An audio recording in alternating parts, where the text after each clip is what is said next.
This is the Home Service Expert Podcast with Tommy Mello. Let's talk about bringing in some more money for your home service business. Welcome to the Home Service Expert, where each week, Tommy chats with world-class entrepreneurs and experts in various fields like marketing, sales, hiring, and leadership to find out what's really behind their success in business. Now, your host, the Home Service Millionaire, Tommy Mello. Hey there, folks. It's Tommy Mello with the Home Service Expert coming back at you. I'm here with Michael Baldwin today. And Michael, how's your day going there in New York right now? It's a rainy, wet, and cold day in New York today. What's the temperature? I think it's 48 Fahrenheit. You know, we're at 58 in Phoenix, and everybody bought jackets, sweatshirts, mittens.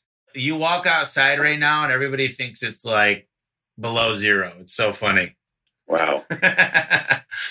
So, Michael, you've had a crazy background. You've done acting. You've done a lot of marketing. You've worked a little bit with Steve Jobs in the past. Tell me a little bit about where you are today and how you got there. Today, I would say I'm in my seventh year, I guess, being an entrepreneur in my own business. And as we talked about earlier, I was a pretty non-linear path to get here, which started with being a pre-med student and getting into medical school and then deciding I didn't want to go. And then realizing I was kind of obsessed with advertising. So I spent 25 years in the advertising business as an account guy. And my interest really lied in technology. So I focused on only technology accounts like Apple and Compaq and IBM and Digital and SAP and Next. And I moved to New York actually to run the Next business. And Steve Jobs was my client. I met him in '89 and actually stayed in touch with him until the end. And then I did the next most logical nonlinear thing after 25 years of advertising. I studied as an actor in New York for 3.5 years. And then did a brief stint for a year and a half while I was going on castings at the Apple Store as a presenter, which I loved. And then worked for a London-based company that specialized in speaking, presenting, and presence and leadership. And then I decided that there was kind of an opportunity in this presentation and branding areas to start my own practice, which I did in basically January 2011. Okay, and tell me a little bit about what you got going on right now for the listeners. Basically, if you go to Baldwin.com, you'll see I have main offerings, but I spend most of my time helping senior clients and a lot of C-suite clients in two main areas. One in the branding and naming structure area.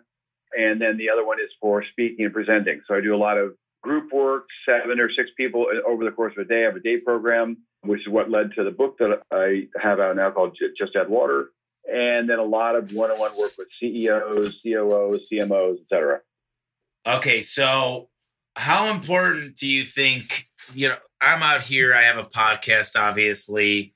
I'm growing my personal brand. How important is speaking to a personal brand? Interesting. That's an interesting question.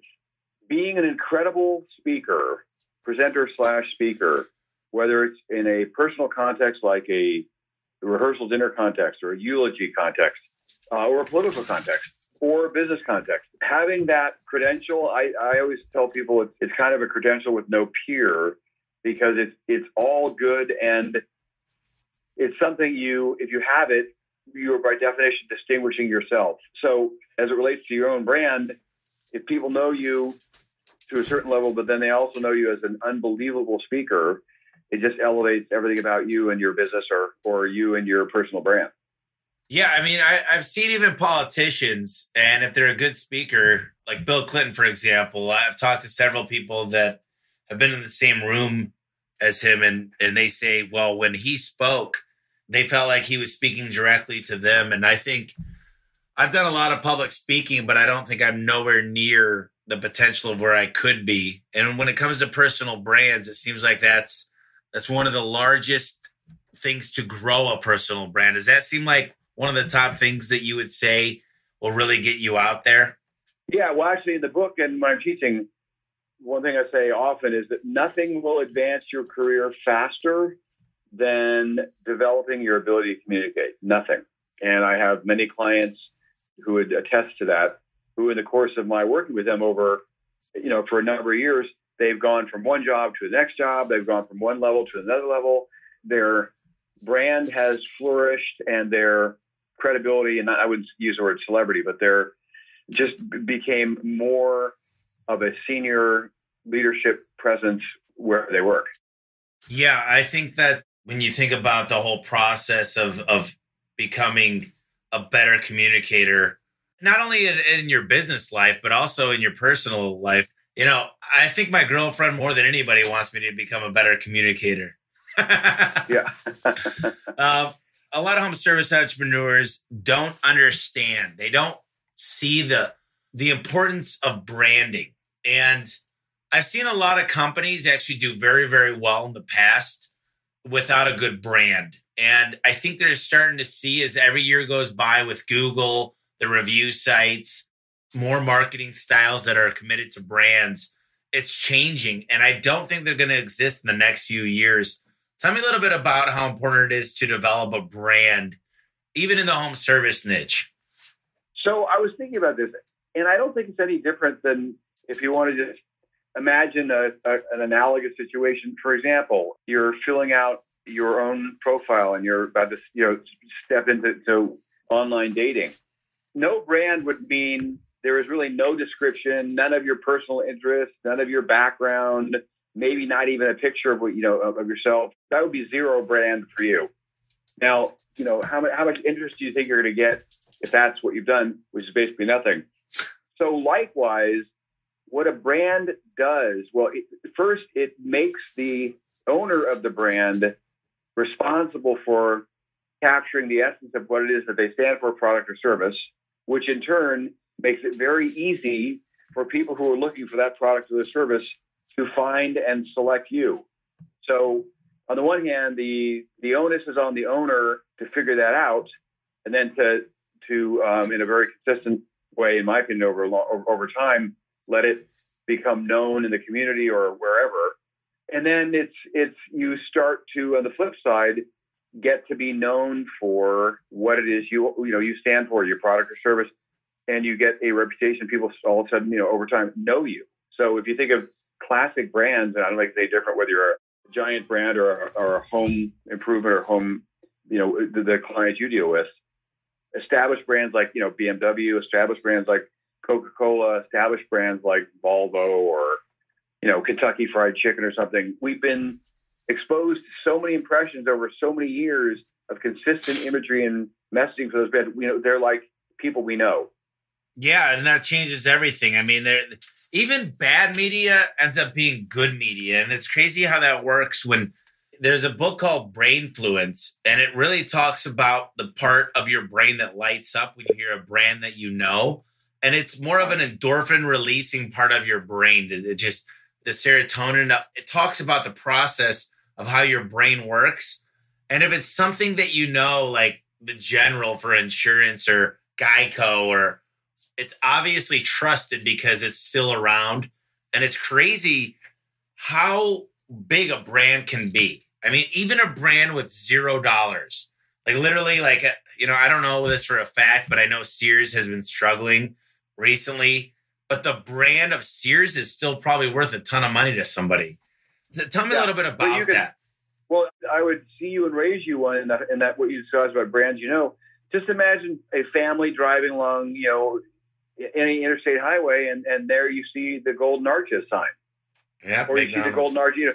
All of a sudden, in every one of the minds of the people in that car, they know that brand. They know those French fries. They know that Big Mac. They've known it for years. And the next thing you know, they pull over and they're in there. That's how it works. Yeah. And you know what? Even though Walmart, every once in a while, you might not have the best experience, you don't hate Walmart. You still go back there. You say, because their messaging is so powerful. I just think it's amazing how powerful a brand is. And I don't think in the home service industry, we ever think about brand. Like me, it's important to think about brand. Who am I? Who do I want people to first perceive me as? Well, first of all, I want them to know that you're going to be safe in our hands. Our guys do drug tests and background checks. Anybody that's going to be in your home, around your family. I think that making sure that they know that we don't really care. Price is not as important as not having to see us every year, not knowing that your stuff's going to break down, and knowing that we could come out there at midnight if we have to. And so many people always go on price. Talk to me a little bit, Michael, about the guys that you've met. I'm sure you've met a lot of them in the past that say price is more important than brand. It's funny. I think Apple is a classic example of the perceived value of a brand persuading people all over the world to pay a lot more for desktop computers, laptop computers, phones, iPod, MP3 players than they would have to pay for a lot of competitive products. I think Apple is a case in point that if you do enough work, in their case, they're over 30-year-old company. They've invested so much money over 30 plus years with brilliant, amazing advertising and products that people don't even think twice about, I don't think, about, case in point, paying over $1,000 for a phone, the iPhone 10. So I think it's, perceived value is a complete function, a direct function of branding, because you're creating, brands live in the minds of consumers, and you're creating associations and value propositions in consumers' minds about your brand. So what's the best way to create a solid brand? I mean, literally the guys out there and women out there listening that want to know, what's the basics? I mean, if you had to tell somebody 3 secret tips right now to really get a brand created, where do I start from? What is my first step forward? Well, it's funny. I just had one of my clients is the largest construction company in one of the states, United States. I don't need to say which one. And just had this experience recently where I had all of the C-suite in a room for a day. And I would say the first step in the process is to get on the table everyone's idea of what it is, well, for lack of a better way to refer to it, what is our purpose and what is our passion? And you'd be surprised, even though you have the people all work for the same company, the chief marketing officer has one idea, the CEO has a different idea, the CMO has another idea, COO has another idea, the CFO. When you start, there's almost never a situation where everyone has written down the same thing. And that's kind of fun, where you have them write it down before they come into the meeting to start the day, so they can't change their answers as they hear other people's answers. So that's definitely the first step, is figuring out, agreeing on what it is that the essence of the brand, which I say is what is our purpose and what is our passion. And once you've done that, I mean, these days, it's as old as advertising, articulating that in a phrase, which oftentimes wants to take the form of what's referred to as a tagline or a slogan, that can be incredibly helpful when you think about ones that have permeated the consciousness of consumers since a long time ago. Things like, let your fingers do the walking, the antidote for civilization, the tightest ship in the shipping business, the ultimate driving machine, just do it. When you get the right set of words that are the right external facing representation of the essence of the brand, and you keep at it, it becomes a part of culture, and everyone knows it. So that's the second thing. And then the third thing is, when you figure it out, make sure you have enough 24, 48, 36-hour time periods go by so you feel like you actually have the right answer, and then just be consistent over time. I think the ultimate drive machine has been in use for, I think, 40 plus years. 4 words, the same 4 words describe a global brand for over 40 years. Yeah. I definitely agree that understanding your mission, your vision, and really making sure that that's a cultural aspect. Now, what would you say to a company that says, yeah, that's good and dandy, but I have 8 technicians and 2 people in my call center. What do you do? Because I know you're used to working with a little bit more of a national type, but I think you need to pretend that you're a big boy. I'm sorry, that might have came out wrong, but you need to pretend that you're a large, huge corporation, and people hate corporations. I call my main Tempe office now that we're in 10 states corporate, and I hate corporations. But the fact is, we pretended, we faked it till we made it. You know what I mean? And what do you do to those small guys that say, you know, look, we're open weekends, we do drug tests, we're A+ on the BBB. How do you get them to start? I understand what you're saying is like, all agree on a plan for a brand, but where do I draw it up? What are the first questions I need to ask myself to determine, you know, you got the USP, unique selling proposition, and a lot of people don't understand that could be you carry the best person in the industry, but where do I get started if I'm just a smaller company and I really don't understand the concept of all this? I'm a big believer that the whole prospect of branding and proposition of branding need not and is not complicated. It is not something that, you know, requires a team of really expensive experts. It should be kept really simple because a brand is like a person that you know. You know, your aunt is a brand. You know, your wife is a brand. It's like if I showed you three things that I've never met your wife, and three dresses, and you'd say, well, you know, she would never wear any of this. How do you know that? Because she's my wife and I know her. So you're familiar with what she likes, doesn't like, and what the essence of her. It's no different than, you know, if I showed you a really clunky, badly designed, cheap-looking product, and I said, this is from Apple, you'd say that there's no way that's from Apple. I know Apple. They love design. They would never create something as bad-looking and cheap-looking and stupidly designed as what you're showing me, because you know that brand.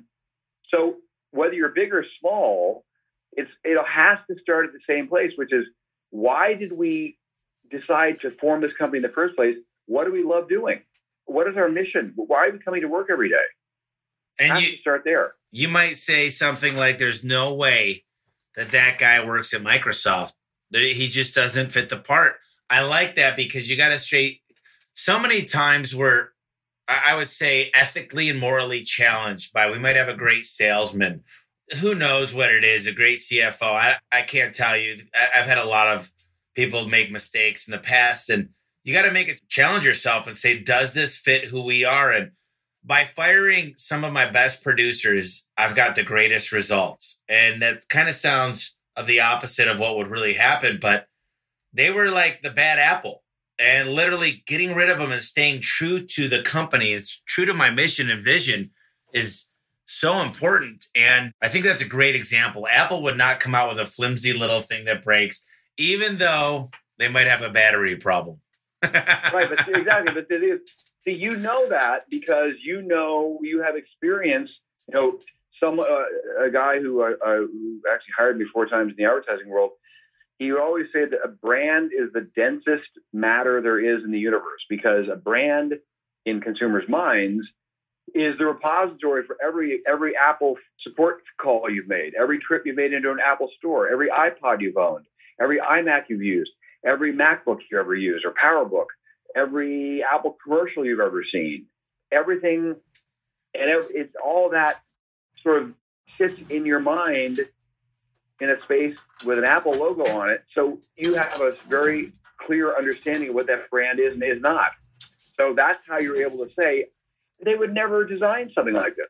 It's horrible looking. The design is stupid. It feels cheap. There's no way that's an Apple product. Right. And, you know, and that's when you know you've been successful. And when people can basically tell you, if you're Apple, as well as you could tell them, that's when you succeeded. When you got a closed loop from the brand or the company, the brand, and the consumer. If that becomes a closed loop, you're in branding heaven. So what is one of the biggest mistakes that most people do when they're establishing a brand? Because sometimes we get a bad connotation of a brand too. Like if you get a bad brand and it's not right, it could ruin you.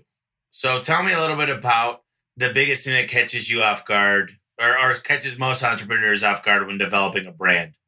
I would say there's 2 things mainly. One is, because I work with a lot of startups, and the first thing you got to do is name the company.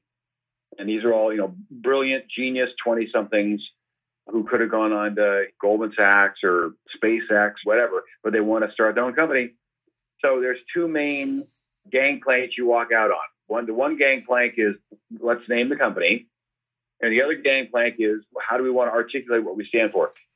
First mistake, I think, is names that aren't what they call coin. Now, Google was a coin name. That doesn't mean anything. Now it means everything. But I actually prefer, if it's possible, names that have some immediate meaning to a consumer that has to do with what you're actually doing. So Federal Express, or You Send It, or I'll give you a crazy example, but it's so pervasive, and I have to say it's so good. I'll just give it to you, mypillow.com. Now, is there any doubt about what that business is? No, it's pillows. And this guy is a genius, or whoever he's working with. I don't know if you've seen it, but he has like a 90-second commercial that runs now. There's no dialogue, no copy. It's just this sort of unfolding sequence of visuals and vignettes about, he had the idea, he wrote it down. I've seen it. It's everywhere. Yeah. It's my favorite commercial. It's absolutely brilliant. And for the best night's sleep in the whole wide world, get mypillow.com. I mean, I could sing the song for you. But start mypillow.com. Yeah. Let's start with a name. He could have called, Cloud9, or he could have. No, he called it mypillow.com. So the naming part is the first one, and I work with startups. I had one that's a client where I met with him and I said I just really think this name is just all wrong, and then I work with them to change it, and they were lucky enough to be able to get the .com URL also through a broker, because these days everything is taken. So I would say, to answer your question, the first place where people usually run into trouble is the actual naming of the company or the service or the product. And secondly, with how they go about articulating what the product or the service, what the essence of it, what it stands for, how you want to talk about it. Right. Yeah, and that's really kind of searching your soul too a little bit and say, what do we want to be known for? I'd rather be a master of one trade than a jack of all trades. And I think in the home service industry, sometimes we work on anything and everything, but we should become specialists. And, back when I was picking my name, Mike or Michael, I'm sure you've heard of this, but I chose A1 just because it fell first in the phone book. So A1 Garage Door Service. And if I could go back, I probably wouldn't have done that just because there's a lot of other A1s. And it doesn't stand out. If you were a client of mine, I'd say that's probably pretty good, because A1 means the best. And I know what garage doors are, and I know I have one. And if I want to have the best garage door, I'd probably go check out A1. Yeah, you see, what I was always trying to figure out is how to tie that to, when I first thought of A1, I thought of A1 steak sauce. And I wanted to kind of tie it into my brand, but I think that was a mistake, but it was something that everybody could relate to. Everybody's seen A1 steak sauce. So I was going to be like, listen, I'll give you a free steak if you get a better price. That was back in the day, but I didn't really go through with that. But I was always trying to figure out a way, but it's nice because anytime there's an alphabetical order of companies, I'm always before AAA and all that stuff. Right. But I think MyPillow, it's crazy because brilliant. I'm telling you, brilliant. And that commercial is my favorite commercial. You just can't help but watch it, and it tells his whole story, and it's brilliant. I like it. Yeah, he does a lot of different things now. He used to have his old same commercial and American Made in my state of Minnesota. Yeah, absolutely. It's all over. It's everywhere. And what's crazy is he's got to be making a fortune. He's got to be selling a ton of them. Well, I think he is, but how much money? I guess he's probably buying remnant space, because there's no way he's paying full. I've bought in a lot of media. I spend hundreds of thousands of dollars a month on marketing, and I know how much it is to run for 2 minutes at a time. But you know what? If you're buying cable and you're doing enough and they're just throwing you in the filler space, but you'll get a lot of good space too. It's kind of like flying. What do they call that? Standby. But you'll get it most of the time. It makes sense. Yeah. So in one of your interviews, you mentioned that brands should always be measured against 3 words: simplicity, consistency, and durability. Right. Can you tell me a little bit more about what each three of those things mean and how that's applied to business? Yep. And I just actually finished one of my friend's book called Insanely Simple. He and I worked together on Next and Apple. And it's all about Steve's obsession with simplicity at Apple and how it really informed so much of their success. So simplicity is probably, as I feel like I'm quoting Ken from the book, one of the hardest things to do, because I think the definition loosely is there's nothing else you can remove. You've gotten down to the essence of something. But in terms of branding, simplicity in my mind refers to getting down to what the essence of the brand is. So in the case of BMW, it would be performance. In the case of Nike, it would be aspiration. In the case of Volvo, it would be safety. In the case of Apple, it would be, probably cool. And just keeping at it until you've got it down to the most simple, non-buzzwordy, non-jargon language of what the essence of the brand is. Consistency is one of the things where it's amazing to me how infrequently you see it with marketers and branding.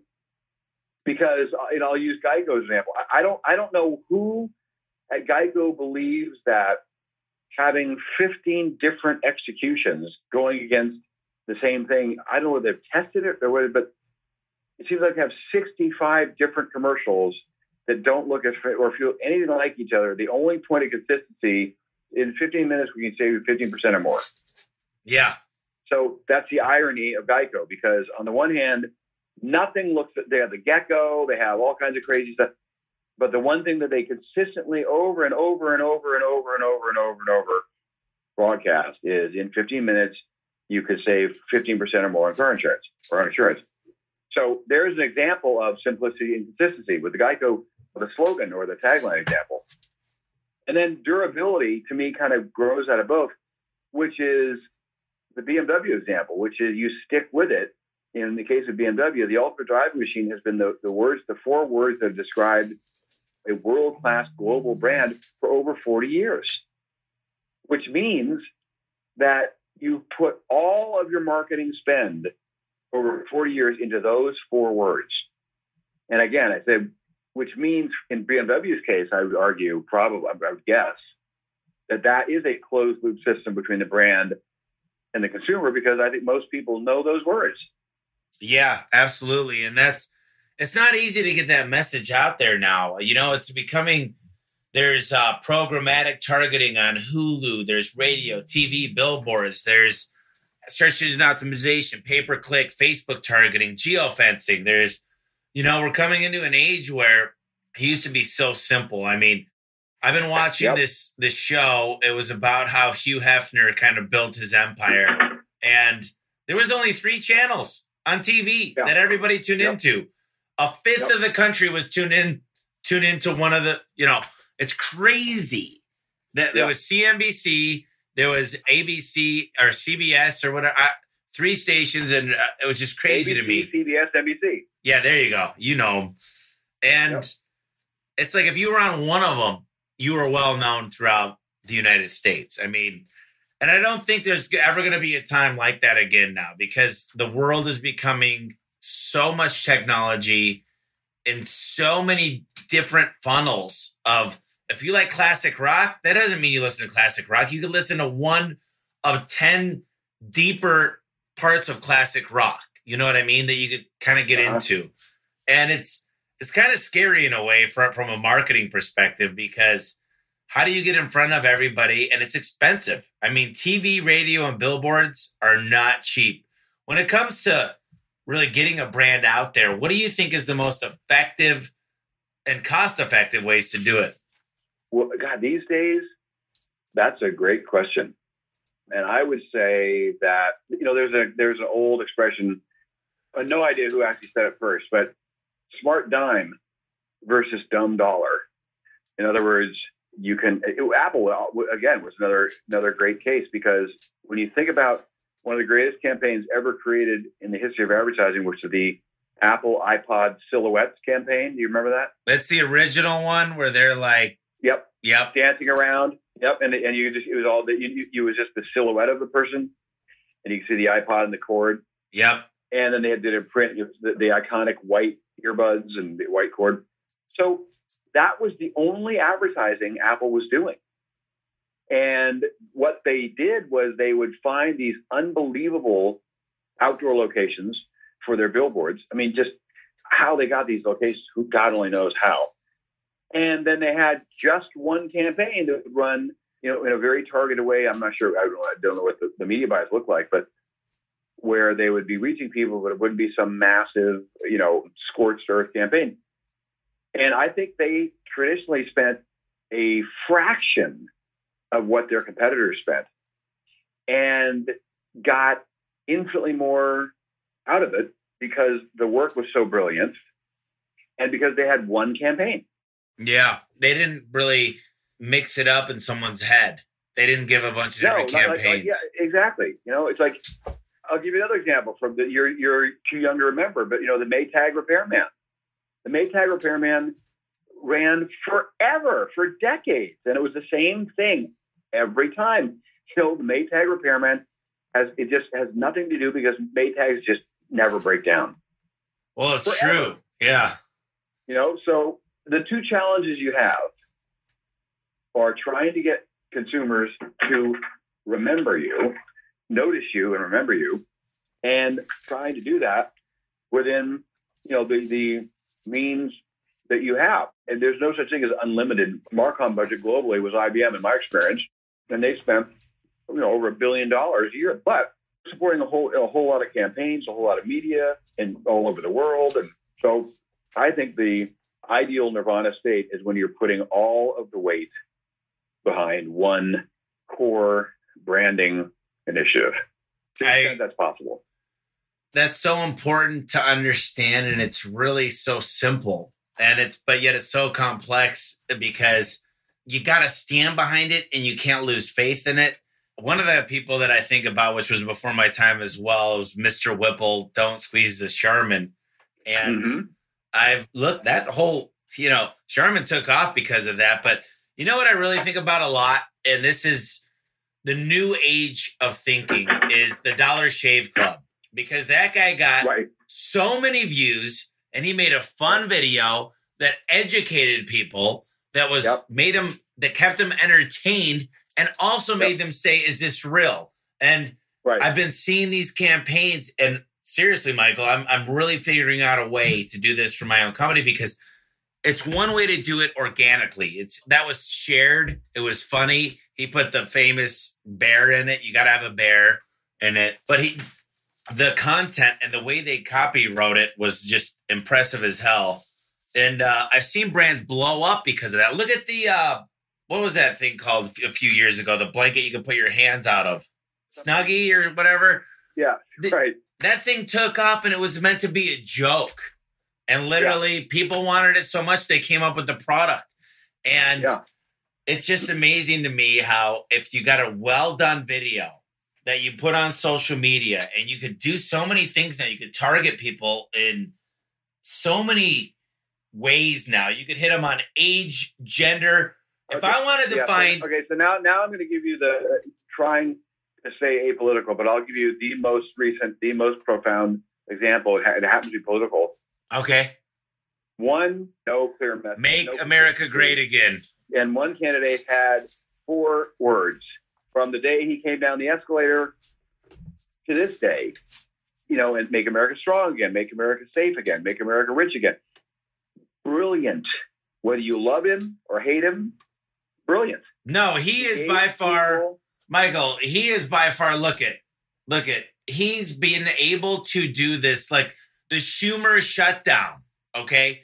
He created a brand about that whole scenario where people could just think about it and say the Schumer shutdown. You can't not help about say it was Schumer's fault for the shutdown. And that's what he does. He is probably one of the best experts at that in the world. And I know, like you said, we don't want to talk about this because there's so many politics, religion, but literally I said Clinton was a good speaker. It's not about politics. It's about what people do very, very well.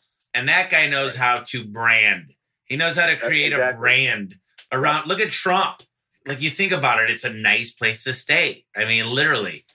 And the other thing is he got his spending for his campaign was a fraction. I mean, small, very, very small. Over $1 billion.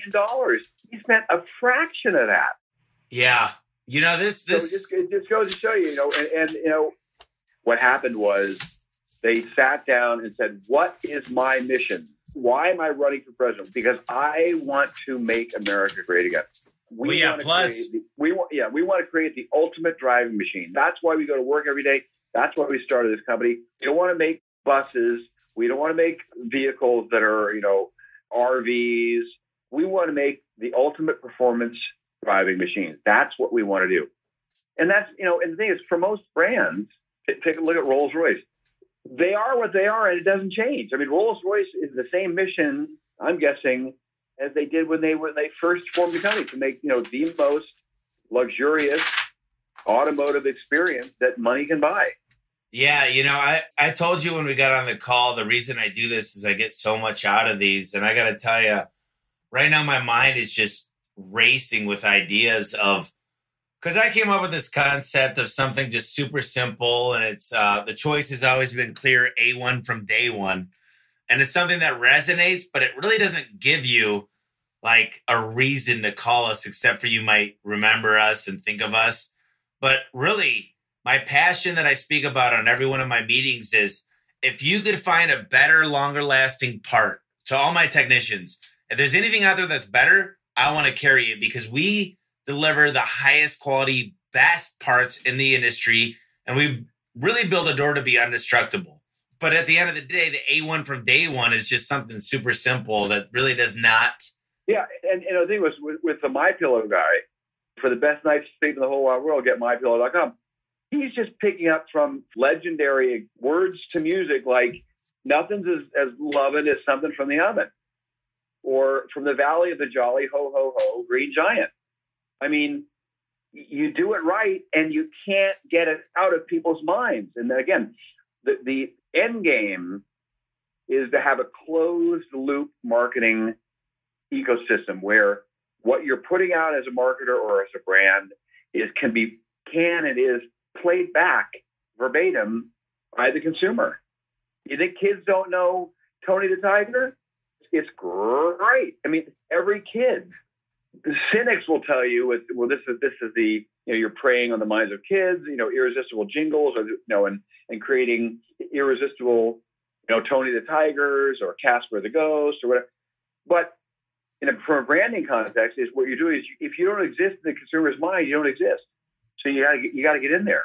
So if it's A1 for day one, since day one, or Make America Great Again, I don't think there's a voter in the United States of America, when you think about it, who doesn't know Make America Great Again. Well, that was what Reagan actually ran for. And Reagan, he's smart because he took it. Okay, so if you think about it, the brain works in certain ways. We think about a tangerine a lot like an orange. And if you could make them sound alike and really talk about them the same way, they're identical. And that's the thing that he said. Who was the best president on the right side, whoever ran, that changed history? And he said Reagan. So Reagan used to say, Make America Great Again. That's what he ran on. So Trump turned back and he ran on the same stuff.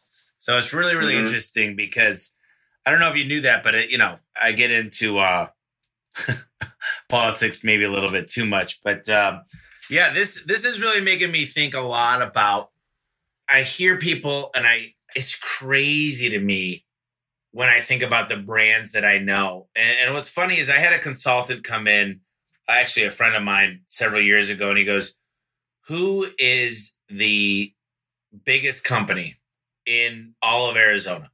And I'd give him the name, whether it was flooring or air conditioning or whatever. And he goes, who's the most expensive? And I said, it's them. And he goes, do you understand that? Is that something that you really understand, that you don't have to be the cheapest to be the biggest? And the cheapest means you probably pay the less. You don't have any incentives for your employees. And I'm a big advocate of this, Michael. I talk about this all the time. Is so many people think they're ripping people off, but the first person they rip off is their employee that they're paying $12 an hour to, not letting any overtime. Don't give them any incentives to work there. Don't give them insurance. Don't give them any vacations. Don't give them any flowers on Mother's Day or Valentine's Day. It's like, they think we won't screw our customer over, but yet here they are taking advantage of all their employees. And also, if a customer has an issue, literally they can't get to it because they only have 2 employees. So I do think that they're not priced correctly. They think they're taking advantage of people, but yet they'll go out there every 8 months to fix a garage door or an air conditioning unit or a gutter system. Whereas spend a lot more money up front and get it fixed for good and realize you're a specialist and you're the best and you should get paid for more. There's an old story, I'm sure you've heard this before, but a guy spent day after day after day after day, and he had this creak in his floor. And he finally called this guy out, and the guy put a little nail. He found exactly where he needed to put it, and he charged the guy $200. And might not be exactly how the story goes, but the guy said, "What do you mean? I just paid $200 for a penny nail?" And he goes, "It's not about the nail. It's where I put the nail. It's the experience." You see? And that's the biggest misconception, I think, in the home service industry is selling yourself short. But if you think about a brand, I would say Walmart's done a great job at saying we're the cheapest. But I would say that so many people, you cannot be like Walmart. Don't try to be the cheapest because it doesn't work. What would you have to say to somebody out there that's listening? And I guarantee you there's hundreds, if not thousands of them listening that are saying the cheapest always wins. But that's not the case. What do you say to somebody like that? I would say that in only a few cases is that possibly true? Because in most cases, if you're going to spend more than 2 seconds thinking about it, there's a difference. You can easily determine what the difference in value or construction or quality is. It's so hard to get over that. I mean, let me ask you this, Michael. When you go shopping, let's say you needed to get a roof done and really try to envision the scenario of your house right now. You're going to redo your roof. What's going through your mind when you're listening to bids? Obviously, price is a factor, but realistically, who are you going to buy from if you got 3 quotes? Well, I think I would first eliminate all the common denominators.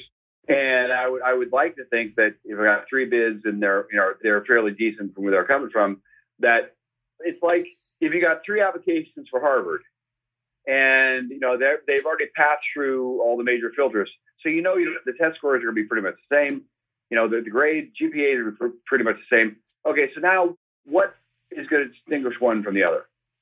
And it's going to be that unusual, unexpected thing. So in this case, in your example, it might be they're all good, they're all quality, they all know what they're doing, but I just like this guy more. Or they're all good and they're all doing a decent job. And that being the case, I feel safe going with one that's slightly less because I know the quality of the work is going to be what I want. But I think it boils down to eliminating what the common denominators are first, and then saying, so what's left? If we know they all know what they're doing, all the tools and equipment are all basically at the same level. So then, okay, then what is the difference between these 3 bids? Yeah, I feel like the common denominator is the only thing is who's coming out there and selling it to you. So if you got somebody that can relate, the number one thing I tell my guys is I know this is an easy, simple task for you, but imagine you're walking in, you never heard anything about it. First of all, you need to figure out what type of person you're dealing with. So that's why we do DISC assessment. We really focus on teaching people personality profiling. Then we say, ask questions. And then we explain to people, because some people might have a different question, completely different than the last person you were with. And if you could really explain to people what they're getting and what's important to them, of course, price, but price only 7% of the population truly buys on price if they understand the difference. And right. I've been on Amazon before and I've found 2 similar products and I buy the more expensive one. And so many times people do that. I mean, they're similar, but I say something says if you buy more expensive, it's probably made better. And they use little adjectives. Like I use ours are self-lubricating, high cycle. Those are all adjectives, things that I put in front of them. And we created a brand for our top of the line. It's called Max Life. And I actually trademarked it. It's called Max Life anything to do with A1 Garage or Max Life is lifetime warranted. It's the best you can get. It's been doing really well. I agree wholeheartedly with the, I just love this conversation about branding. It's actually something I want to follow up with you on Sure. this week coming up. But so I want to kind of pivot. We're running out of time here. I know you've got a weekend to attend to here. So many teams operate at suboptimal levels due to lack of clarity. And, I agree with that completely. I use organizational charts. I use job scopes. I use everything that I could do to give them clarity on what they're expected to get done. What kind of tools or approaches do you use to make sure your whole team is rowing in the same direction? Well, that's just, to me, that's just an expanded, analogous discussion that we were having about branding. Because what's the expression? If you don't know where you're running, you're never going to get there. Right. So everyone has to understand what the goal is, and also they have to understand what the priorities are. So in a team, and I'll back up one step further, the most critical starting point for optimizing efficiency and functionality with a team is making sure everyone knows exactly what their role is and exactly what everyone else's role is. So the example I use, which may sound ridiculous at face value, I usually show a picture of the Fantastic Four. There's the Hulk, there's, Stretch Man, there's Field Force Woman, and there's Flame Man, There's no doubt in anyone's mind who does what. The Hulk is never going to be Flame Man. Flame Man is never going to be Force Field Woman. Force Field Woman is never going to be Stretch Man. It's absolutely crystal clear what the role is of each individual, and every other individual understands what everyone else's role is as well. That's job number one. And you'd be amazed if you get 8 people in a room who work together for a long time, and you have them all write down, give each one another person's name, and you come into the room prepared for the meeting, having written down what Tommy's job is. And I read out loud what Tommy's job is. And Tommy says, I haven't done that for about 18 months. I do this. You're kidding. I thought, no, that's Blanche does that now. But you'd be amazed for that fundamental, that starting point, how much confusion there is. That's the first thing.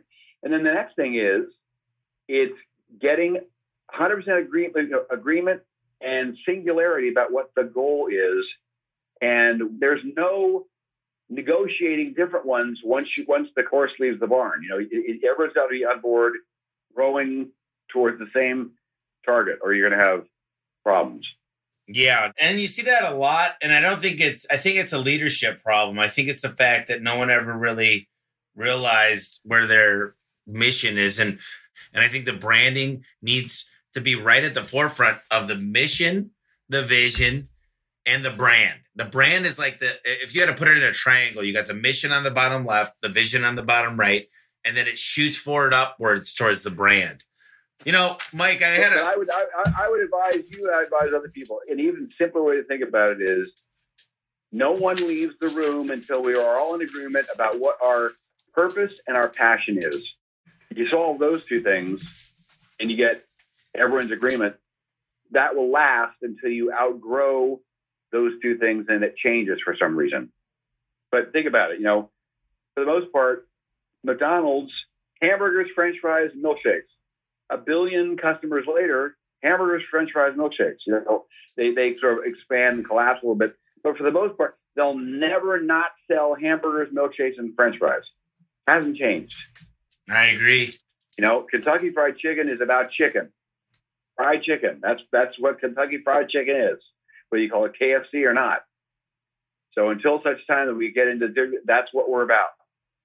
Yeah, I think that's important. When you think about Donald Trump, even though he's involved in a million different things, I kind of think of him as like a higher end, you don't really go to a Trump golf course and expect to play a par 3 beat up course. It's like, that's right. And that's the hardest part for me is I think, cause I'm involved in many things and you kind of got to pick about what do you want to be known about you? Is it going to be your, that's right.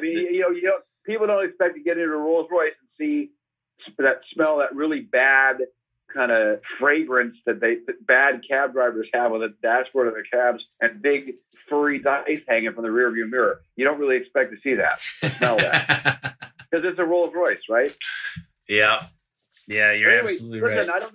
I don't know if you have my book or not, but you can get, and feel free to share this with your listeners, but you can get my book on Amazon, on Barnes & Noble. And there's a lot about in there about branding. But if you want to become a better speaker presenter, whether it's a eulogy or a toast at a rehearsal dinner or a presentation to your colleagues or friends or whatever, by all means, go to Amazon.com and look for Just Add Water by Michael Baldwin.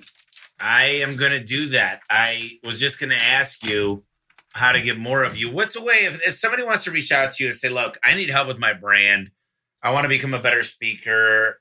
What's the best way to get you, Michael? www.baldwin, BALDWIN.com.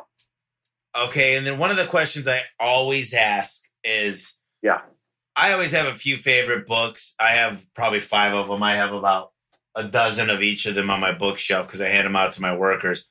But what are some of the books that you'd recommend other than, trust me, I'm going to go buy this book today, Just Add Water.